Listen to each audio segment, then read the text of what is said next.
Jika meremehkan orang lain dapat berbalik kepada kita, apakah bisa disebut dengan karma? Apakah karma itu ada dalam Islam? Ya itu istilah ya, di Indonesia diistilahkan dengan hukum karma. Tapi memang dalam Islam kita tidak namakan karma, tapi kita mengatakan memang ada dalam dalil-dalil hadis Nabi SAW yang membuktikan kalau orang melakukan satu perbuatan maka dia akan dibalas dengan perbuatan yang sama. Kalau dalam hal keburukan, misal kita menggunjing orang lain, kita akan digunjing satu waktu. Kita memukul orang lain, kita akan dipukul. Memang ada hadis Nabi SAW berbunyi masalah itu. Seperti misalnya, kama tadinu tudan. Sebagaimana kau berperilaku, kau akan dibalas dengan perilaku yang sama. Hari ini kita jujur dengan seseorang, besok kita dijujuri. Hari ini kita bakti dengan orang tua, besok anak-anak kita bakti dengan kita. Kita setia dan dengan tulus dengan pasangan, Allah juga akan menjadikan pasangan kita seperti itu dan seterusnya. Gitu. Juga sabda Nabi SAW, al jaza min jinsil amal, balasan akan datang sesuai dengan kadar perbuatan seseorang. Juga hadis Nabi SAW yang lain cukup banyak berhubungan dengan masalah ini. Siapa yang berbakti pada orang tuanya atau berbaktilah kalian pada kedua orang tua kalian, maka Allah akan karuniakan kalian anak-anak yang berbakti dengan kalian. Dan jagalah kesucian, kehormatan, kemaluan kalian, maka juga Allah akan jaga kesucian, kehormatan, kemaluan pasangan kalian. Itu dalam syariat. Tapi tidak pernah kita temukan ada istilah karma. Ya. Saya tidak tahu ini di Indonesia digunakan apakah seperti itu, persis seperti hadis-hadis kita sampaikan. Kalau iya, maka kita mengatakan hadis Nabi SAW. Kita bukan mengatakan istilah itu. Berarti dia yang sesuai dengan hadis Nabi, gitu kan? Bukan hadis Nabi yang menyesuaikan dengan istilah-istilah yang ada. Apakah ada doa yang dicontohkan oleh Rasulullah SAW untuk menghindarkan diri dari sifat ujub dan menyakiti sesama makhluk?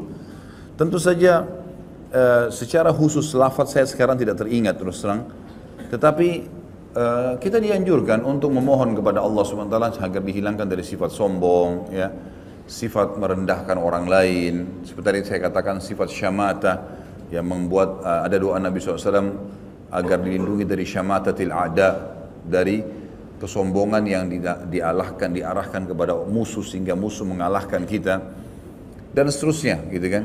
Sampai para sahabat itu kalau mereka melihat di dalam benteng musuh sudah mulai mereka mencaci maki Allah, mencaci maki Rasulullah SAW, mencaci maki Islam, maka mereka sudah mengatakan, maka mereka saling mengatakan berita gembira, kalian sebentar lagi akan menang.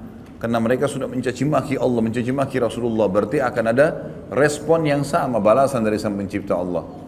Tapi doa secara khusus terus terang saya sekarang belum terlintas, cuman cobalah ucapkan lafaz-lafaz sesuai dengan yang kita harapkan kepada Sang Pencipta Allah. Karena doa boleh kita mengatakan, ya Allah, karuniakanlah ya, untukku sifat merendah di hadapanmu, di hadapan para makhlukmu.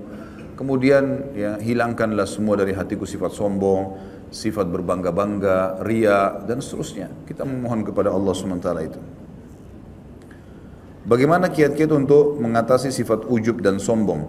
Ketahuilah, setiap terjerumus dalam satu perbuatan salah, ataupun kita akan terjerumus atau baru ingin melakukannya, baik sudah terjerumus atau akan terjerumus, gitu kan? Maka kata kuncinya untuk meninggalkan, kita membaca ancaman Allah di dosa itu.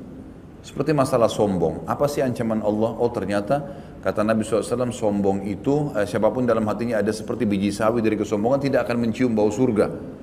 Berarti mencium surga tidak akan terjadi apalagi masuk ke dalamnya. Ada ancaman. Coba baca 5-6 hadis tentang hal yang berhubungan dengan masalah ini.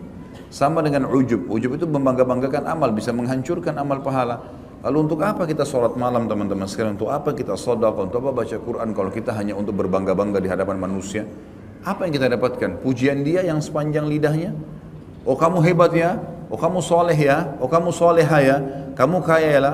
Habis itu gak ada apa-apa yang kita dapatkan, gitu kan? Jadi gak ada gunanya sama sekali.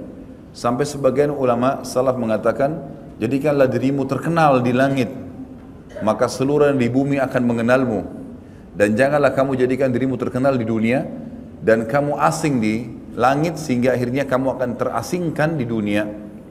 Jadi memang kita harus bagaimana menjaga hubungan dengan Sang Pencipta Allah Subhanahu wa taala, insyaallah, dan memahami bahwasanya sifat-sifat buruk ini dinilai buruk oleh Sang Pencipta dan kita baca ancaman-ancamannya, insya Allah kita akan tinggalkan.